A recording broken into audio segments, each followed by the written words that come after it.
right, so here we go again. Hey there, leader. In today's conversation, we have with us Dr. Marcel Hattingh. Dr. Hattingh is co-founder and chief executive officer of CCI Professional, a human capital investment and leadership development consulting house. Additional to his role at CCI Professional, he is also a co-founder and interim managing director of The Foundry, an entrepreneurial business development platform. Before his current role, Marcel co-pioneered CCI Professional's holding company, the City Changers Institute, a multidisciplinary higher education service provider, where he served as the director. CCI forms part of the larger Doxadeo family, where Marcel continues to serve in his leadership capacity since 2000. Marcel holds a structured and research-based PhD in organizational leadership from Regent University in the United States of America. For all you Clifton Strengths enthusiasts, Dr. Hattingh leads with learner, strategic, achiever, ideation, and activator. Marcel, welcome to the show. Thank you so much, Dr. Kelly. I really appreciate the opportunity to engage with you and also the audience that you are currently serving through this wonderful platform. So thank you for the opportunity. Yeah, well, I appreciate you being here with us. So tell the audience, where in the world are you coming from today? I am coming from a cold and wintry South Africa at the southern tip of our beautiful African continent.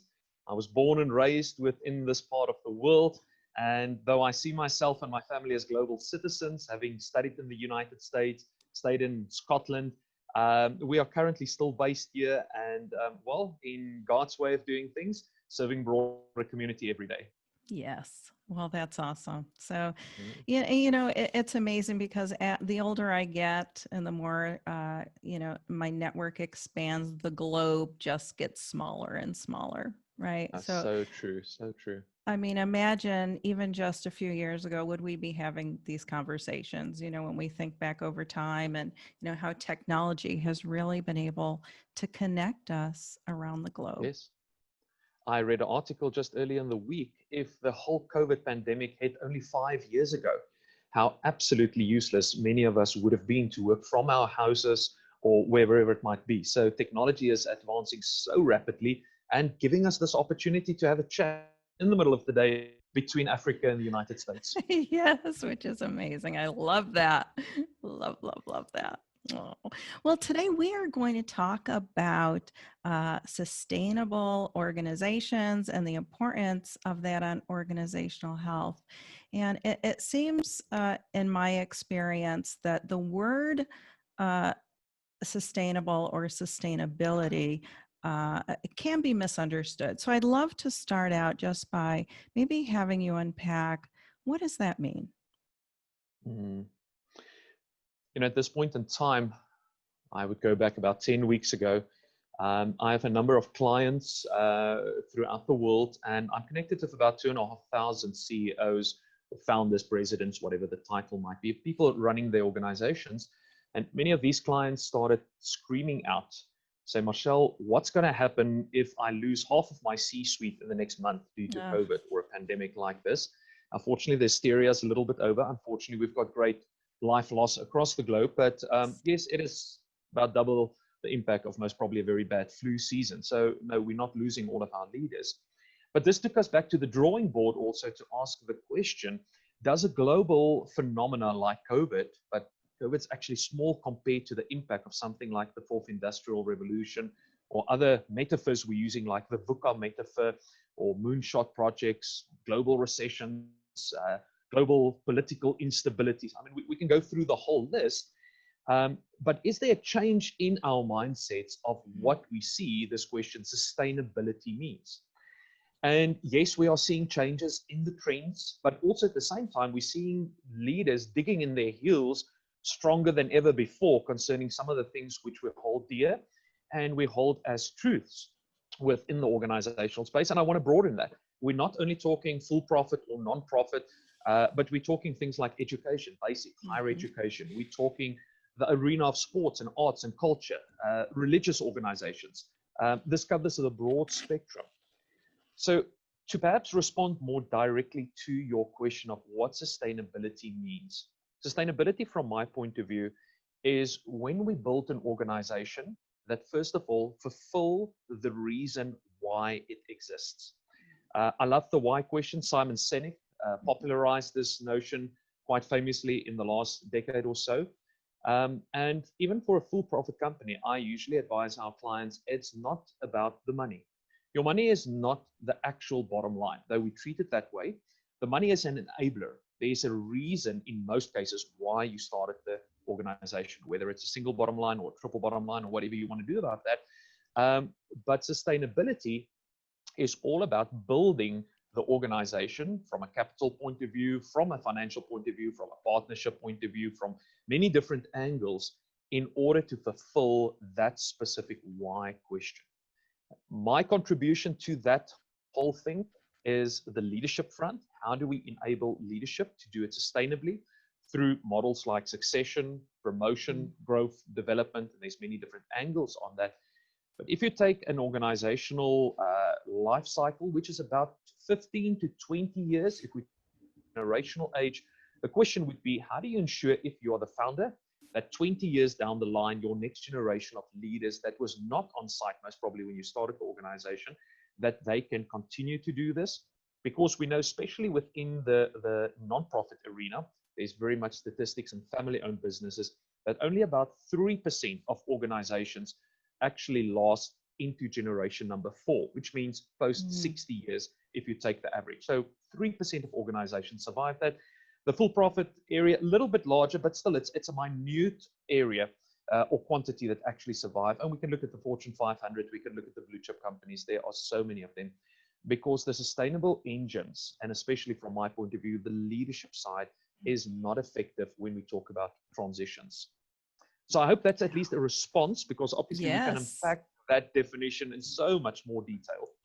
Yeah. And, one of the things that I love about leadership is really finding areas where leaders struggle, and whether that's because they just don't know what to do and they need to partner with a consultant to guide them through. But, succession planning is so imperative to the life cycle of, the organization, like you said. So, when I was doing some of the research for my book on succession planning, it uncovered that a lot of leaders do not have a succession plan in place, which boggles my mind.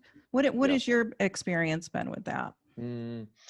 So true, so true. Let me perhaps just put one thing on the table first. When we talk about the organization, in order to build a sustainable organization, it boils down to your capital. You have many different facets of capital. You have your monetary capital, you have your product or service capital. You have, if you, for instance, in the mining industry, natural capital, iron ore or a gas mine or whatever it might be. But then on average, now this depends on the industry and the kind of people you're working with, your human capital component is about 35, according to Noel and some of the guys, the researchers in this field, 35% of your organization's wealth or the sustainable engine is locked up in the people.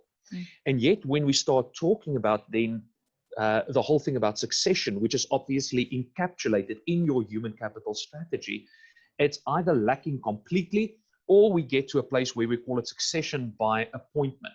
The CEO or whatever the role might be, we all wake up to the day that, we're going to lose this person within 6 months, or he's heading towards retirement or whatever. And then we frantically start running around, getting an ad agency to either run an ad or put it on the website, or go and head on some CEO that's got no idea of our culture, our belief system, our purpose. And because we think they've got the skill set, they can actually succeed and continue to lead this company. That's a major fallacy. And if you look at longitudinal studies within succession planning, it is virtually impossible to sustain a company through generational succession with an appointment-based process. We need to look at other models of sustainability when it comes to succession planning. Yeah. So what might that look like for a leader, for an organization, if they were to come to you and say, you know what, we have no idea what we're doing, and are just, really honest, with you? This is one of my pet subjects in my organizational space of leadership. many years ago. I was a young student, undergrad still. And I walked up to one of the senior leaders within our church context. And I said, "Sir, I'm looking for a mentor. Will you allow me to come into your space so that I can spend a bit of time with you?" And I mean, he could have easily said, "No, Marcel, sorry, I'm too busy," because he was quite a high profile individual. But he looked at me and said, "Marcel, I've got this image of having a broad pair of shoulders." Now, he was a short but a very well-built young or senior gentleman. And he said, "I want you to come and climb on my shoulders so that you can see further than what I could have seen." So the whole notion of standing on the shoulders of the giants for me became such a beautiful metaphor. And in the last 20 years, I've invited so many young people and say, "Come and climb on my shoulders." Not that I'm a giant, but even if I can just boost you a little bit to see further, I believe it's going to be so much better for my own biological children and for all the different environments that I'm involved in. Now, all of that said, when it comes to succession planning and why this became such an important topic, it also became the primary focus when I was still busy with my PhD studies in the world of organizational leadership, to actually go into the various fields and models and to understand this, not only from a historical point of view, but also with the changes in the world, moving to an Industry 4 environment, to ask the question, how would sustainability or succession planning then specifically look? So for me, the only place to start was to find a really, really old organization that has been doing this very well and generation after generation to do this. Now, I looked at some models that's close to 1,000 years old and even older. Actually, just last week, I had a conversation with the CEO. Their organization will have their millennial celebration next year. They were founded in 1021.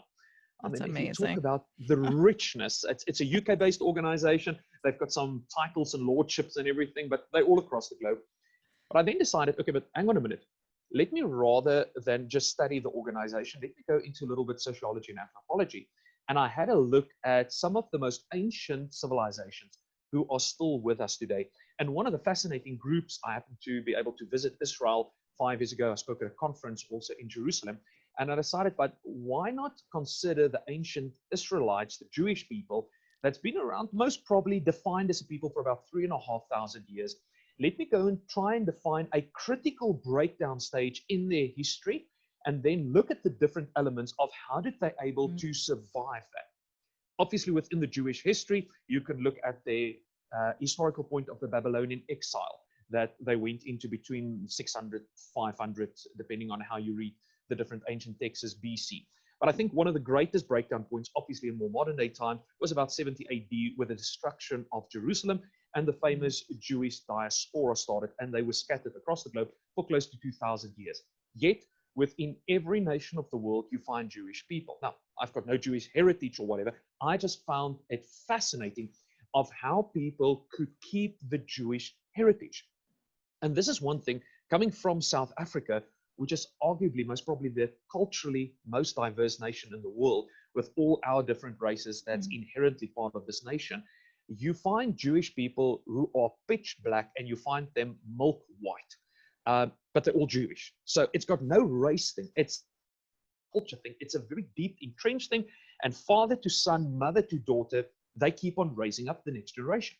So I decided, let me take that as a focus area and let me start to unpack what can I find within ancient texts, within scriptures, in conversation, to see what were some of the main things, especially within about 70 AD. How did those first generation diaspora leaders enable themselves to continue their traditions into this new framework of diaspora?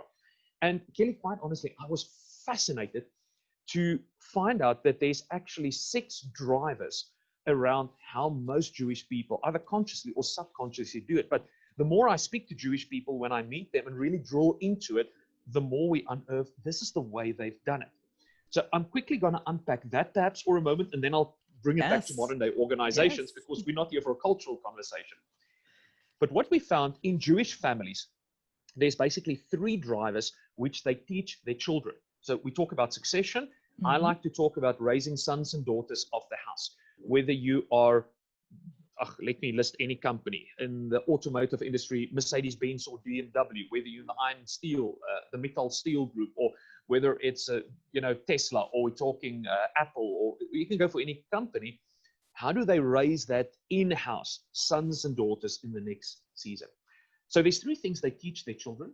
And then there are three contextual items that defines the environment in which this needs to take place. And those 6 items need to work very much in synergy with each other. So the three things they teach their people, number one is the narrative. It's fascinating. Speak to any Jewish person, their narrative starts 3,500 years ago with their patriarchs. I don't care what generation of leader you are in the organization, you need to own the narrative as though you were there at the founding stages of the organization.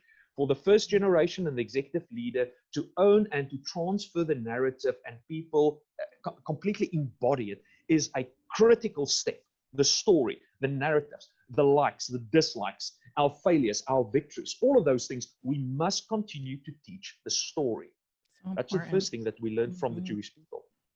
The second thing, there is a lifestyle. Now, the lifestyle can most probably include things like the skills and the knowledge you need to actually do the job, but that's continuously changing. Yet the lifestyle remained the same.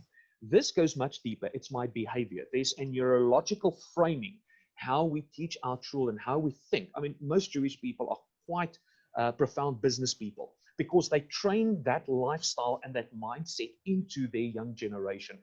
And in any industry or any business, I want to find out what are the lifestyle choices. We are men and women of integrity, authenticity, or do you know what? We're open to certain negotiations, which in some cases might be seen as a little bit fraudulent or corrupt or whatever. So what is the lifestyle that we embrace? That's number 2. Number 3, the belief system. Every organization has deep-rooted belief systems, no matter where you are in the world. And this goes much deeper than just the values. Actually, the beliefs are almost the foundations on which the values are built. You might have a belief that there is enough resources for everybody in the world. We just need to figure out how to distribute it evenly. Or you might have another financial or economic belief system that say, no, we need to build this little crystal palace of ours and we'll give the spoils and the leftovers to other people. Deep-rooted belief system. From my world, people are a resource. I'm going to throw them on the altar of mammon. I'm going to burn them for all they're worth. And then 18 months later, half of them has resigned, other half is burned out. Yeah. But as long as my economic engine is fine. That's a belief system. Yeah. I mean, most CEOs will not articulate it in that way, but we see that. Humans are but resources versus, now wait a minute, they perhaps capital. The humans, the people, the employees actually makes part of the very value proposition that's locked up into my organization. Those are the 3 things that we see within their context: the narrative, the lifestyle, and the belief system. What is the context that they create this household or this organization? Number 1 is their spirituality, not religion. So I just want to make a very clear differentiator. Obviously, in certain environments, there might be religious components, but the spirituality is things like identity. Who are we truly? What is our roots? Our calling. What are we really supposed to do? You know, I like the examples of groups like Kodak or Nokia that disappeared. Kodak specifically, there was a root cause. Yes, Kodak used to make cameras, but what I heard more recently, they're back in the game and now they're in renewable energy or solar energy. Please check the facts on that. But there was still a core calling which they discerned. And then number 3 in spirituality is purpose. I love the statement Dr. Miles Monroe used to say, where the purpose is unknown, abuse becomes inevitable. And it's so true within the context. If the children, if the employees don't understand the purpose, or then in Sinex terms, the why question, abuse becomes inevitable. That's number 1, contextual. Number 2, culture. I'm not even going to, dig into culture. There's so many great things out there. It is complex. It is messy, your organizational culture. But as Peter Drucker popularized the statement, culture, well, I'm not even going to say it's going to eat your strategy for breakfast. It's going to eat it for lunch, supper, dinner, any other meal also. And that's mostly my world. We see these brilliant strategists coming to the table, having very little understanding of how the people are the enablers of that strategy. You can have the most beautiful Bentley car, talk about $200,000-$300,000 on the table. If it doesn't have fuel, it ain't going nowhere. That's the right. culture is the fuel that drives that strategy. That's number 2. Number 3, and I love this one, relationships. It is fascinating within the Jewish community, the level of intertwined relationships. You know, in my research phase, I spent time with the president of a very large higher education institute in South Africa. They've got students in 84 countries. And he was transitioning to give over to the second generation. They took a 3-month world tour where this president physically went to every one of his global contacts and introduced the next president over lunch or supper for 3 months, traveling the world and say, it is so important that my relational network, I need to hand it over to you and you need to continue with these relationships. It's not my little world I'm trying to keep here together, but we're open, we're transparent, and I want to plug you into my network. So Kelly, that was really in a nutshell what I've discovered in the research from an ancient people like the Jewish people, how they've got 3 things they teach and 3 contextual items. We then took that to modern day organizations in various different industries. We looked for CEOs, or whatever the title might have been with the executive leader, and then say, let's talk to the predecessor and the successor individually, and we test qualitatively to hear how valid was these things in your succession planning. So obviously we selected companies that had good succession planning. We saw by the results and everything that there was a criteria. Kelly, I was completely blown away. I had a 100% correlation, not leading the conversation, just putting it on the table and say, listen, in your way, did these things feature either consciously or subconsciously? And they responded with absolute accuracy to all of it. And the real cherry on the cake, when I asked at the end of all of those interviews, what am I missing? They couldn't give me a single thing except 2 things. That's a little sideline note. It actually talks to the relationships. In all of these great succession models, it wasn't just about the employee. They included their spouses or their partners, incorporated them into the journey. And number 2, all of them had a great personal assistant that was standing behind there, holding their hand strong. And both of those are relational aspects. But that was the only thing that these CEOs, predecessors and successors, could add to the model of how do we do, and this is what I call succession by a culture of reproduction, and not succession by just appointment. We've got a culture of reproducing those sons and daughters to create a sustainable flow of leaders as we go forward. Yeah, is that making sense? Yes. Oh my gosh, that makes like total sense to me. And I find it fascinating because it always goes back to, we don't need to reinvent the wheel. Right? If you go back in time like you did, and you saw that over time that this is what's happened, and this has really positioned people and organizations for success, why not have that as a model to guide an organization forward with their sustainability plan and succession? Yeah, so I think that's fascinating. And I also love how you indicate it's about the household. It's about, your sons and daughters. And really, how many senior leaders are looking at their people with the loving eyes that a father or mother would have of their children? And I think that speaks volumes to how an organization can operate and should operate. I'm very fond of the Belgium researcher Frédéric Laloux, who recently published the book Reinventing Organization, and looking at the cultural, or rather the identity evolution of organizations over 10,000 years. And the more modernized organization is what green, it's just a color metaphor used for the family organization, not biological family, but they function as a family unit. And then also the teal organizations, or a living organism. These are the kind of anti-fragile, resilient organizations that remains future fit.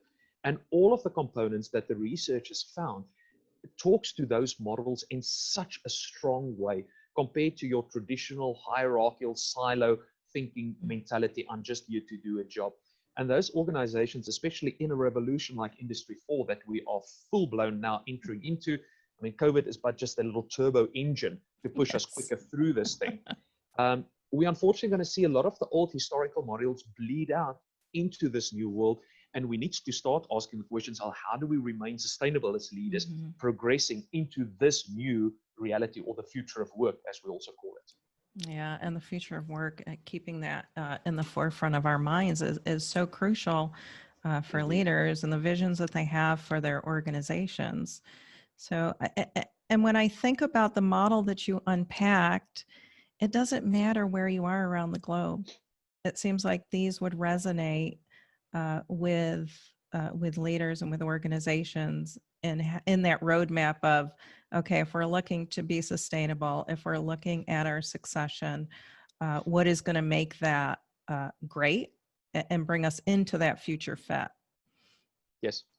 You know, as a researcher yourself, you know, you would like to do endless amounts of, samples and all of that. But our sample base included one person of a more Far Eastern descent.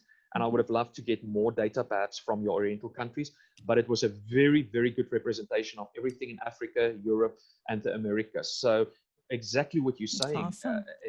All of these were multinational organizations in, well, about 6 different industries, and they fully concurred with us. Yeah, that's awesome. So as we look at leaders and teams and maybe how they can position them for success based on this model, what just might be some practical application or tips for leaders who are tuning in today? I think there's something I need to put on the table in order to Yes. respond to that, and not just throw a couple of lifelines out. So we must work with the changes of Industry 4 and not just traditional notions of the couple of things. So one of the metaphors or the ideas that I've gravitated towards, and also the people that we're working with in our family, is the fact moving out of a pipeline approach towards a platform approach. And once again, referencing a company like Nokia, which was known, I think Harvard Business Review ran a good article on the typical Nokia pipeline metaphor versus your iOS and your Android platforms, where people can come and play and then, you know, develop, and there they go again if they need to. We don't need to own all of this. For succession planning and sustainability, we use exactly the same approach. You know, if I look at, let's say, for instance, I'm the CEO of a large corporation.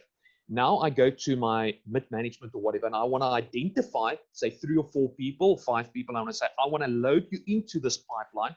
We're going to train you. We're going to invest. You're going to do the MBAs or whatever qualification, because in 5 to 10 years, I'm going to resign or retire, and you need to take over. There's a couple of problems with that pipeline thinking. Point number 1, none of us, and I'm well friended with some of the leading futurists in the world. I've had the privilege of studying under many of them. None of us can predict where this world is going to be in 5 to 10 years' time. It's hopelessly too turbulent. So now we're in a position that I want to fill the pipeline, and I want to model all of these individuals after a model that I think they're going to need in 5 years' time. Either it's a representation of myself and the skills that I've been acquiring, or we make a predictive index and we put them through some training program. That's your typical pipeline process. I think of a roller coaster. You put everything on the roller cart, and there goes the roller coaster, and they chase down. But if only one little spoke within that track is missing, you're going to derail the entire thing. Sure will. I can keep you busy with so many different case studies on that. What we're looking for is a platform where we say, hang on a minute, we don't know what the future is going to offer. I'm not even talking 10, 15 years. What about if you're only going to retire in 50 years? Because with a 100-year life and the longevity of people in the workplace, that age gap is also increasing quite significantly. The best approach is what we call an authentic approach. I'm going to take people that's showing obviously certain characteristics and certain leadership psychologies and put them in this, and I like the idea of a swimming pool. And I allow them all to swim their own strokes, to play with each other, and to grow and learn and develop the uniqueness that every person brings to the table. So important. My kids are quite hooked up on all the Marvel movies, so the typical Captain Marvel, to become the best version of yourself. So now I've got 20 or 30 people on my platform that's growing, developing. And when I get to that stage, 5 or 10 years down the road, and I need to select somebody for certain roles, I can then evaluate the context of the future and the environment we find ourselves in. And I can go and handpick the person at that stage that would fit the role the best. So I'm not creating expectation. Oh, I'm going through the next couple of steps. Now I must be appointed. But the word I like to use, they grow in their own mastery. I have mastery skills. You've got mastery skills. My mastery skills might not be what our organization needs 10 years from now. It might be yours, and I will serve you to be the best leader then that the organization needs.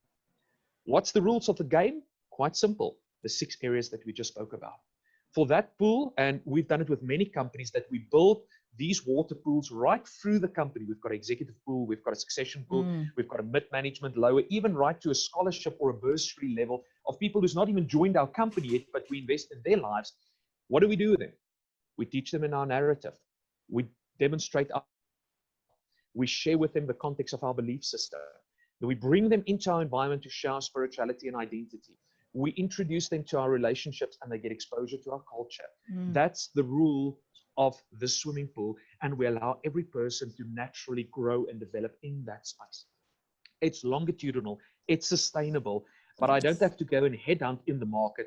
70% is what we need in-house, 25% new blood. Research shows us it's the opposite. 75 comes in from outside, 25 inside. We want to switch that around to build a more sustainable model within our leadership ranks. Yeah, and I think that that's so important, some of those things that you said, especially about being able to raise people up within our organizations instead of always looking at the outside, right? Because we have some fantastic Indeed. people.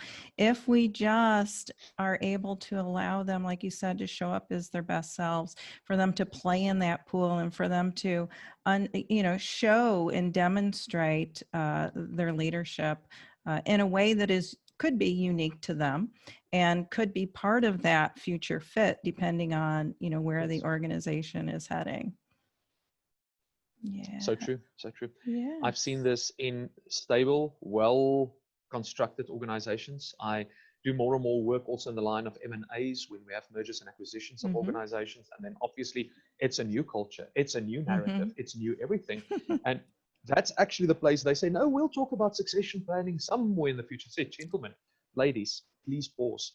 Yes. It is one of the fundamental building blocks from the start. If your leadership succession process is not in place, you are creating gaps within the lineage in order to lead this organization into a sustainable future. We must start thinking. You reference also our work with the Foundry, our entrepreneurial incubator. Young entrepreneurs coming out of varsity or out of the corporate market, immediately we ask the question, who are you busy investing on the side? Small little time, but you want to make sure there's a flow already from day one. Yeah. And I believe that leaders set their people because, like you said, that human capital and how precious it is for success when there is a sustainability, when there is a succession plan. Otherwise, we can look at, the CEO of Survey Monkey who did not have anybody in place. And, God forbid the senior leader, dies and there is no plan in place. Well, your people Indeed. are going to be under duress. There's going to be exhibiting stress, uncertainty, all those negative emotions, Yes. because they're not going to know what to do. We need to have those concrete plans in place, yes, with some flexibility, but truly be looking ahead and not just living in the moment like so many of us, choose to do as leaders. Kelly, to give you one last example, I've worked with a number of organizations on the global level that has multiple CEOs employed. Now, obviously, they've got a financial model to drive that, so they don't get the real big bucks, but they get more than enough remuneration. But they alternate the CEO chair in something like 18 to 24 months, especially in a turbulent time like this, because the CEO and the stress levels on them are not sustainable. So the one CEO would step out a little bit. And in the European context, we see this where especially men and women share that joint role because there's different perspective that men and women bring into the marketplace. And then what we see, the real nice thing is the fact that they complement each other, that when we're going to a real tough time, put almost the bulldozer in. Let the real strong red kind of dictative leader, autocrat drive us for 18 months. Everybody knows it's only 18 months. And then we put the foot off the gas and we put our other CEO that's got a softer, people-orientated side, and everybody relax, heels up, build resilience. Then we put the other one. So we alternate also through different models of leadership, how we do this. And I like the word collaborative leadership or collective leadership. They are made in different ways. Than just having that one spear point leader that needs to drive the corporate or the venture of whatever it might be. Yeah, that and that also gives an opportunity. It's lonely at the top, right?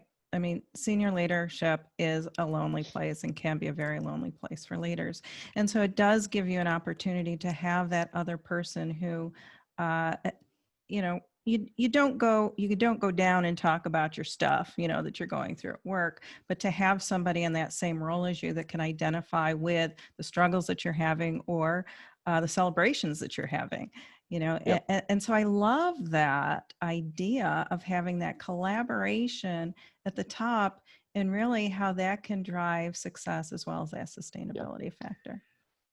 To respond to what you say, the loneliness at top, I love the statement of John Maxwell where he says it's only lonely at the top if you went there alone.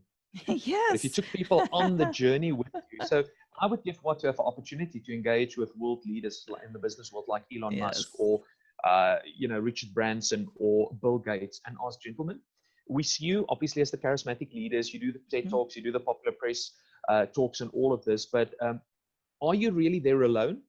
Because I don't believe those leaders are really alone. I believe we don't just see perhaps the rest of the guys they've surrounded them with, but I believe people in that space usually have a small selected community where they bounce, where they keep themselves accountable You have and to. ask the difficult question. I don't see how it's possible to get to those levels of influence not having that core relationships built around you. I might be Yeah. mistaken. Would love to have a No. chat with them and ask them those personal Yeah. questions. Yeah, no, that is definitely in my experience when I've talked with senior leaders, CEO level leaders, C-suite leaders. Mm, They definitely do have to have, like you said, that core of people that they can just bounce their ideas off of, or again, the struggles or whatnot. Because without that, we want healthy leaders. You have to have, yes. a healthy leader at the top. That's, mind, body, spirit, and not just able to lead, but like in your model, that relationship component, we can't get away from that. No. Everything lands on the relationships that we have, and so Yeah. definitely senior leaders need to have people coming alongside of them, to help with that. So Yeah, it's so definitely. interesting that when we talk about healthy organizations and organizational health, it's actually a very simplistic question. Healthy people creates healthy organizations. If your Mm-hmm. people are toxic or burnt out or sick or whatever you want to call it, then the organization is going to be sick. And this is the transition we're Yeah, seeing, where it's no longer the cold clinical shell of an organization, but the organization becomes a warm, breathing, living it organism. sure is. And we've got so many more organic or biological terminology. If the cells of my body is sick, then my body is ultimately sick. I mean, if you talk about the coronavirus, it infects the cells. And Mm-hmm. that's why we've got a antibody system or the complement system that keeps me healthy. My people are the cells of the body. They come Yes. together in teams, which might be my skin cells or bone cells, and ultimately they form the whole organization or the whole body. Mm-hmm. So, I mean, that's why I love what Richard Branson said. I'll take care of my people and they'll take care of the customers, because if the Yes. cells of this body is healthy, then they can continue to do that also. And unfortunately, when we get to times of crisis, the first thing that we seem to do is draw away from the Mm-hmm. relational components, because we all becomes these chaotic workhorses that's just trying to push everything through. I'm not even talking about the social isolation that we're experiencing in times like, lockdowns, and, every country has got their own way of doing it. But I actually want to overemphasize the importance of social engagement, even if it's just a Mm-hmm. platform like this. And I mean, that's neurologically implanted, embedded into every single human being. Yes. If we don't have that social engagement, your cortisol levels, your stress hormones, the adrenaline rush that we experience increases significantly. There Mm-hmm. are publications right now that showing us that a lot of the corona deaths have elevated levels of cortisol. In other words, stress hormone spikes. And the only valid explanation to that, apart from that it might be a little bit of social stigma, that I am now a corona carrier or Mm-hmm. whatever, is rather to the fact that the social isolation that I found Yes. myself in the last season, or being locked up in hospital, wherever the poor person might have been, is actually resulting in increased stress levels at that Mm-hmm. point in time. And as lead sustainability, it's critical that we've got our resilience under control, how we lead towards the future. That's right. Yeah. Strong, healthy leaders and people within those organizations will create, like you said, that healthy environment, healthy culture, healthy organization. And, that bottom line is just the outcome of doing all those wonderful things that you've talked about. Yeah. And Yeah. it's so interesting. The season such as this, I mean, a number of years ago, Patrick and Jolie already published I think it was The Advantage, or the title of the book. I might be incorrect now. But one of the most famous statements, or popular statements from the book, is that your organizational health is your single greatest competitive advantage. Now, he said that a number of years ago. The more turbulent it becomes, the more valid that statement becomes. Yeah. The organizations and the leaders who's going to survive this transition, not only through the COVID pandemic, but the whole industry for the whole VUCA environment, are the ones who's constantly going to invest within healthy people, healthy workspaces, and ultimately build healthy organizations. Yeah. That's the competitive advantage we're looking for. Yes. Yes. And they can do that. So how can people connect with you if they'd like to hear more about you and the work that you do and your organizations? Obviously, though, I mentioned, we in Southern Tip down also here in some level within the South African system, but the virtual space has given us such a great footing to work throughout the world, and our larger group in any case is global. I've got some of my board members who are permanently in the United States. So I always just advise people, don't think just because I'm situated in Africa, this is the limitations of our work, but we engage globally with so many different ventures. The easiest way to get in contact with us is obviously through social media platforms these days. My own personal LinkedIn profile, my own personal Facebook profile. I can't run everything on Twitter and Instagram and all those things. So usually Facebook and LinkedIn are my two primary sources. Email and those things are quite comfortable, but then also CCI Professional, obviously the organization that I represent here, their Facebook and their LinkedIn profiles are quite active. They're just busy rebuilding the website, so it's a little bit chaotic. It's still live, but we're all over the show with that one. But they are welcome to leave any comments on LinkedIn or Facebook, or then my email address, if I can share that, if that would be okay. Absolutely. Email address is just my first name and my surname, which is also here in the screen of the recording, just marcel.hattingh@cci.ac.za. So a little bit of our background from the academic world also, we've got the AC. So marcel.hattingh@cci.ac.za. And obviously anytime open for a conversation on Zoom or Teams or whatever platform potential partners would like to engage with. That's awesome. Well, it has been just a fantastic conversation around sustainability and succession planning for organizations, and really, looking back, at that ancient civilization and how it is still so prudent for today, and so I love that you were able to reach back to bring us forward, and so thank you for that. Thank you for the conversation and the work that you do and the work that you will continue to do. I wish you well with that. I really appreciate that, Kelly. Thank you for the opportunity to engage with you and just share, well, more than thoughts. This is really what's living in our heart, what's living in our spirit. And this is part of my calling. It's part of becoming the best version and honoring my design and my creator of what I've been called to do for, I hope, about 120 years of my lifespan.